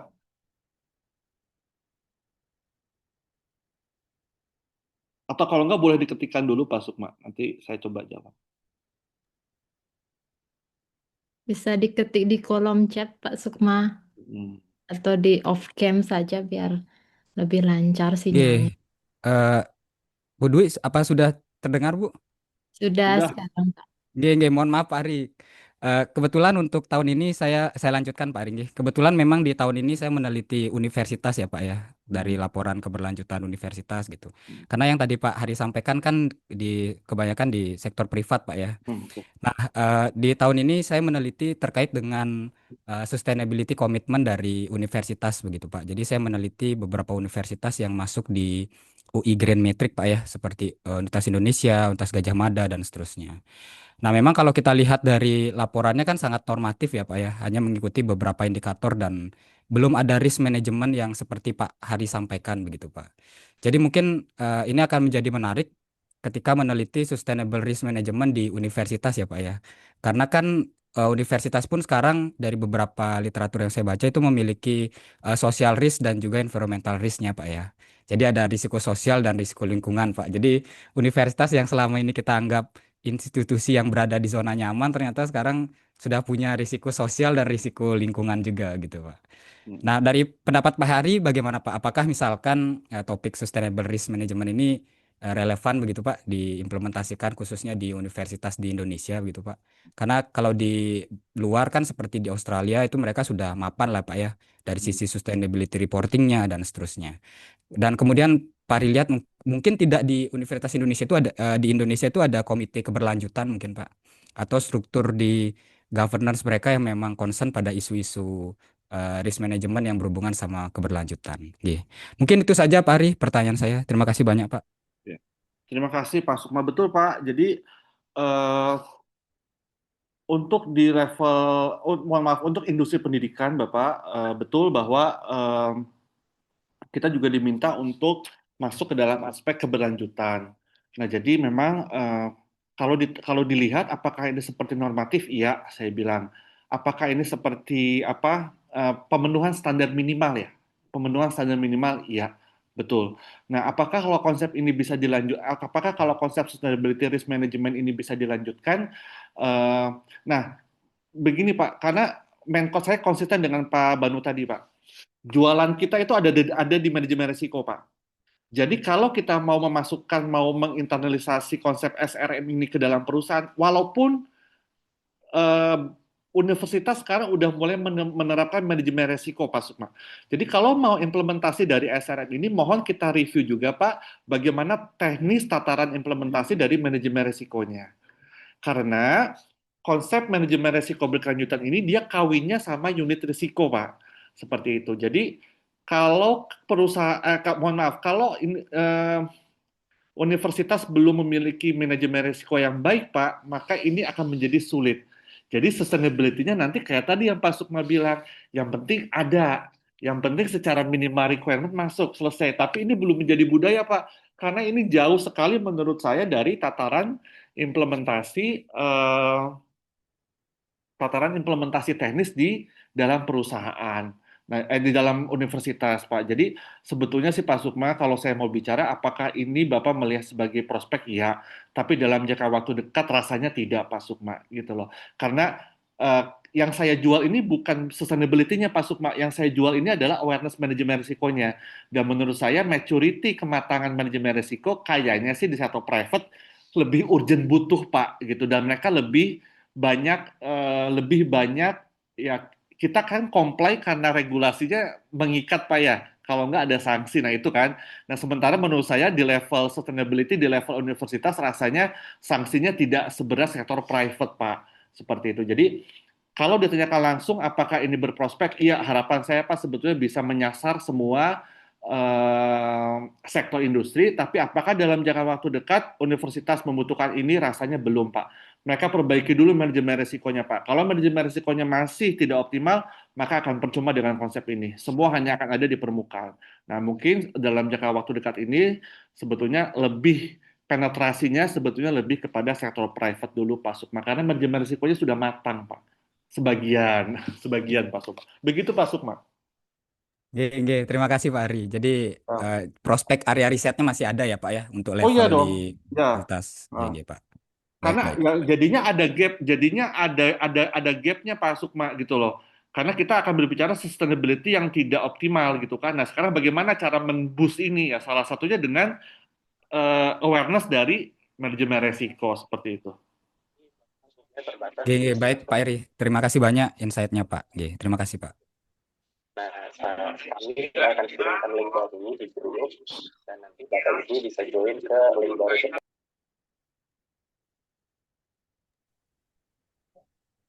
Baik, terima kasih Bapak Sukma. Untuk Bapak Ibu yang lain, apakah ada lagi pertanyaan ataupun pendapat? Ya.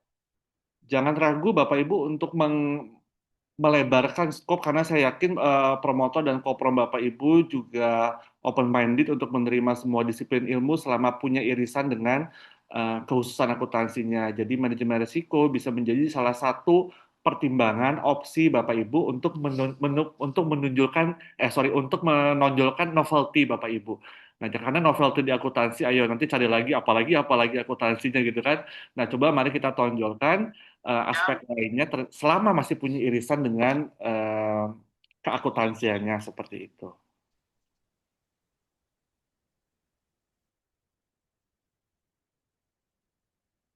Jangan ragu Bapak Ibu.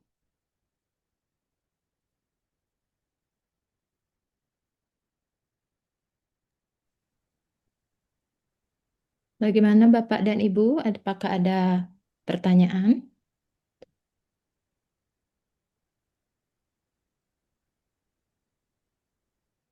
Selamat pagi, Pak Ari. Silakan Pak Agus. Maaf, saya on cam yang sinyal saya nggak bagus, Pak. Aduh.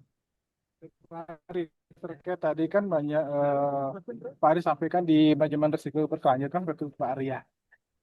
Kalau sekarang kita kan jujur semester awal kan dilema terkait dengan penyusunan proposal ya Bapak. Mungkin Pak dari sisi di akuntansinya tadi kan Pak sampaikan ada risiko keuangan gitu benar ya Pak Ari ya? Ya. Oke. Bisa nggak mungkin Pak Ari ngasih bayangan ke kita semuanya, kira-kira nanti manajemen risiko berkelanjutan itu bisa masuknya di ranah mana di sisi akuntansinya Bapak? Baik. Terima kasih Pak Ari. Ya. Baik, Pak Agus yang lagi bikin proposal nih ya. Nah, makanya Pak Agus saya tidak lepaskan aspek sustainability-nya Pak. Karena sustainability kan moga-moga menjadi topik bisa masuk kan ya topik sustainability ke ke tugas akhir ya, proposal ya. Jadi Pak bisa masuk dari pintu masuknya Pak, dari tata kelola bisa Pak. Karena bicara manajemen risiko. Nah, nanti kita turunkan Pak dari aspek tata kelola kan ada POJK tuh Pak, tata kelola di dalamnya ada pengungkapan manajemen risiko. Pintu masuknya bisa dari manajemen risiko, POJK atau pintu masuknya bisa dari sustainability. Nah, seperti itu. Nah, jadi kalau untuk bicara teknis di proposal, maka kita akan masuk melalui dua pintu masuk, baik itu dari tata kelola karena butuh manajemen risiko, dan dari aspek keberlanjutan sustainability, Pak. Kalau memang topiknya sustainability. Nah, jadi nanti di dalamnya kita bisa tawarkan, karena di level S3 kan butuh temuan Bapak novelty-nya kan sudah di level akhir ya. Nah, jadi pintu masuknya itu Pak Agus baik dari tata kelola karena harus ada manajemen risiko Pak, tata kelola OJK itu wajib ada manajemen risiko dan dari sustainability. Nah, sustainability-nya belum optimal Pak. Ambil literatur review Pak, bahwa is matter of compliance, banyak yang tidak berpengaruh, banyak yang tidak menghasilkan hasil yang optimal, banyak temuan-temuan setelah perusahaan berjalan, maka masih banyak temuan-temuan bahwa sustainability hanya dijalankan hanya berdasarkan pelaporan saja. Nah, dari sana kita butuh action real, Pak. Action real-nya apa? SFM tadi, Sustainability Risk Management. Seperti itu, Pak Agus. Jadi, saya sih kalau dari aspek manajemen risiko keuangannya, mungkin saya malah nggak terlalu ke sana, Pak. Gitu. Walaupun kita butuh dukungan finansial, bisa. Kita butuh dukungan finansial, Pak. Gitu. Tapi sebetulnya pintu masuknya kalau untuk teorinya, untuk grand teorinya kita bisa masuk dari tata kelola atau bisa masuk dari sustainability. Gap-nya Pak, gap-nya bahwa sekarang literatur review-nya nanti nyusun literatur review-nya bahwa gapnya, bahwa sustainability is matter of compliance. Seperti itu. Nah, karena gap tadi, Bapak masuk, Pak, SFR. Seperti itu, Pak Agus, pendekatan proposalnya, Pak. Dari tata kelolanya gitu, itu udah Pak Ari, itu Ya, proyeknya tata kelola, Pak. itu Pak Ari ya. Oh, tata kelola. Udah, Putra. Ya. Iya Nah, Pak, makasih Pak. ya siap, Pak Agus. Baik, Nah, terima kasih Pak Agus. ya. Untuk Bapak Ibu yang lain, apakah ada pertanyaan lagi? Dulu Bapak Ibu komisaris direksi itu nggak perlu loh punya sertifikat manajemen risiko. Sekarang mereka harus punya sertifikat manajemen risiko. Padahal mereka orang marketing. Kalau katakanlah di rootnya harus punya sertifikat manajemen risiko. Dan itu diminta Bapak Ibu di pelaporan ke OJK di level tata kelola untuk level eh, pemegang saham. Nah, jadi kan masuk Pak, gitu masuk manajemen risiko di level tata kelola. Sorry, tata kelola butuh manajemen risiko. Nah,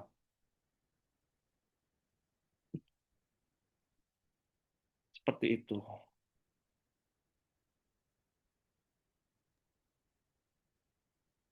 Ya, baik, sebelum kita tutup, mungkin Pak Hari ada tambahan lagi terkait materi Hmm. hari Ya, ini. Bu Ayu terima kasih kembali lagi atas atas pendampingan. Jadi gini Bu Ayu, saya kembali lagi mengencourage teman-teman ya. Kita terkadang membuat topik itu betul semakin banyak baca semakin bingung, semakin banyak baca semakin arahnya nggak jelas. Tapi dengan semakin banyak baca kita minimal semakin banyak literatur untuk bisa mengisi kebaruan dari penelitian kita. Karena kalau semakin sedikit membaca kita semakin.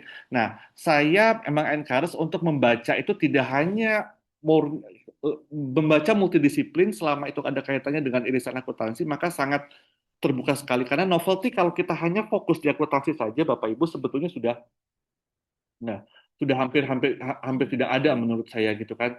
Nah, jadi pasti nanti yang digali ya tadi kayak Pak Sukma bicara sustainability akhirnya, atau nanti mungkin Bapak. Jadi menurut saya kembali mengencourage Bapak Ibu untuk membaca multidisiplin terkait tentang yang ada kaitannya dengan akuntansi. Nah, manajemen risiko menawarkan konsep itu karena manajemen risiko sekarang sudah menjadi wajib di tata kelola dan apalagi yang kita tawarkan ini kita kaitkan dengan sustainability. Nah, jadi memang eh, di level maturity-nya bahwa SFM ini masih sangat baru Bapak Ibu ya kan, tapi kita harus menginisiasi yang baru ya.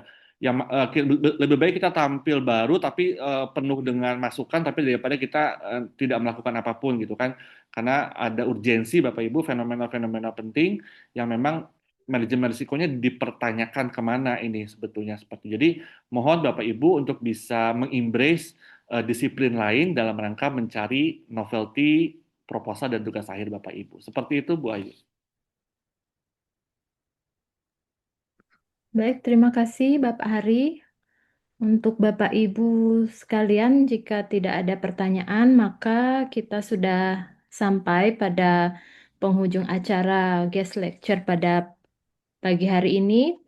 Terima kasih atas partisipasi aktif Bapak Ibu sekalian serta antusiasmenya sejak awal hingga akhir acara. Nah, sebelum kita tutup, kita akan memasuki sesi penyerahan piagam penghargaan sebagai bentuk apresiasi kepada narasumber kita hari ini.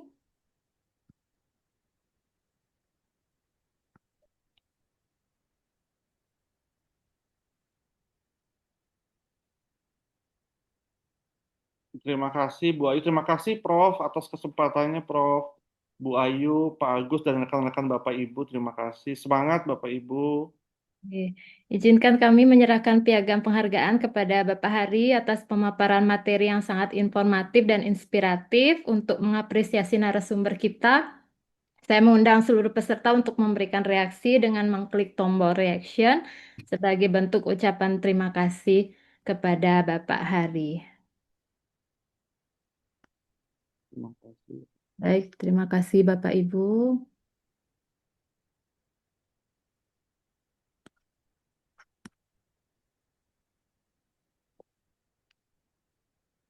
Dengan berakhirnya sesi penyerahan piagam penghargaan, maka seluruh rangkaian kuliah tamu pada hari ini resmi ditutup.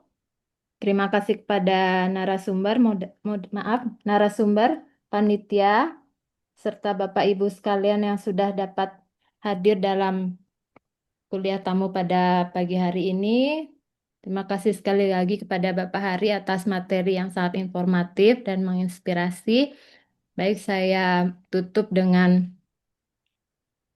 Parama Santi, Om Santi Santi Santi Om. Assalamualaikum warahmatullahi wabarakatuh. Salam, salam sejahtera untuk kita semua. Om Namo Buddhaya, salam harmoni. Terima kasih Bapak Ibu. Terima kasih, Terima kasih, Pak Prof. Ari. Terima kasih Pak Hari. Terima kasih Pak Atas Fahri. ini. Bu Terima kasih izin. Pak Terima Hari. kasih Bapak Hari.